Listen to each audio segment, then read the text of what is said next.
We now come to the second half of Paul's great statement in the book of Philippians, chapter 1, verse 21, where he says, "For me to live is Christ, and to die is gain." And I suggest to us that this is such a key to why the Apostle Paul lives a life of joy, inexhaustibly joy no matter what. So, looking at to die is gain. And we've already seen that Paul thinks that dying would be better than living because he will gain. What will he gain? Well, he will gain Christ, who is his life. And when he gains Christ, who is his life, he will gain in full completion the salvation that Jesus won for him when Jesus died on the cross for his salvation. So for Paul, to die is gain. To gain Christ and to gain the salvation of Christ.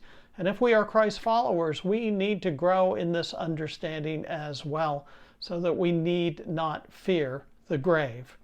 And yet, fearing the grave is still a problem for many of us as Christians. As a pastor of many years, I know this to be true. Some of us become very uncomfortable when the pastor preaches about death and dying and considering our mortality, our finitude, our limitation on this earth.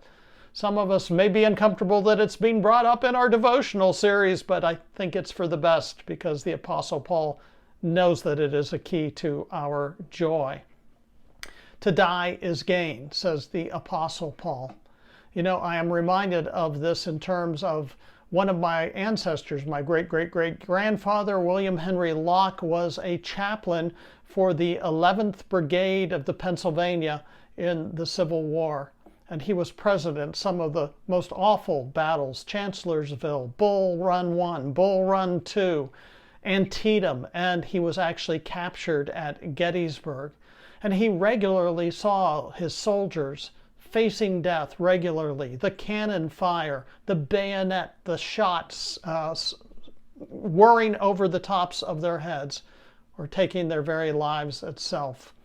They were familiar with death on the most intimate of terms.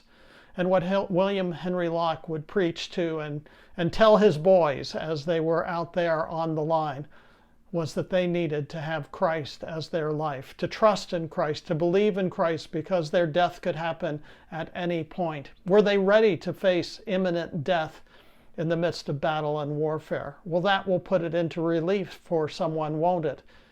And William Henry Locke assured them that if they were willing to live for Christ, then they would be ready to face death in Christ there on the battlefield of the Civil War. You know, this came full circle to our family when our son joined the Army. And he quoted this passage to us, saying, "I know that I may be in harm's way, but you've taught me all my life that to live is Christ and to die is gain. Will you support me in joining the military, even though it increases the risk that I may die at a young age, depending on where I am sent and what I must face?" And I had to support him fully. I had taught him that to live is Christ and to die is gain. How could I say, no, you cannot join the military because you might be in harm's way, you might die? In which case I would look duplicitous. I would be going against my own conviction toward him that to die is gain. But it's not an easy thing all the time, is it? Nevertheless, it is the source of joy. As Richard Baxter, the great Puritan preacher, said, "The man who is ready to die well is ready to live well." The man who is willing to die knowing that it will bring joy in Christ forever is the man who is ready to live with the joy of Christ in all circumstances, no matter what.